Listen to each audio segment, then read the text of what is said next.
ഒരിക്കൽ നബി സല്ലല്ലാഹു അലൈഹി വസല്ലമ തങ്ങൾ ഉമ്മു സലമയുടെ വീട്ടിലേക്ക് പോയപ്പോൾ ഉമ്മു സലമയുടെ മുഖം സാധാരണ കാണുന്നതിനേക്കാളും നല്ല തിളങ്ങി കണ്ടപ്പോൾ നബി തങ്ങൾ ചോദിച്ചു, എന്താണ് ഉമ്മു സലമ നിങ്ങൾ മുഖത്തേക്ക് തേച്ചത്?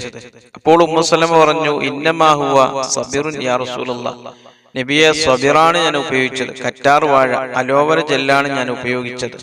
ലൈസ ഫീഹി തീബുൻ, സുഗന്ധമില്ലാത്ത കറ്റാർ വാഴയാണ് ഞാൻ ഉപയോഗിച്ചത്.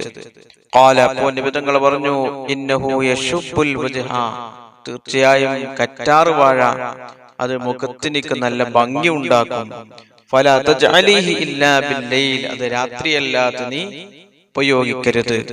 നബി സല്ലല്ലാഹു അലൈഹി വസല്ലമ തങ്ങൾ മുഖസൗന്ദര്യത്തിനിക്ക് നമുക്ക് പറഞ്ഞു തന്ന ഒരു ജെല്ലാണ് കറ്റാർ വാഴ അലോവര ജെല്ല്.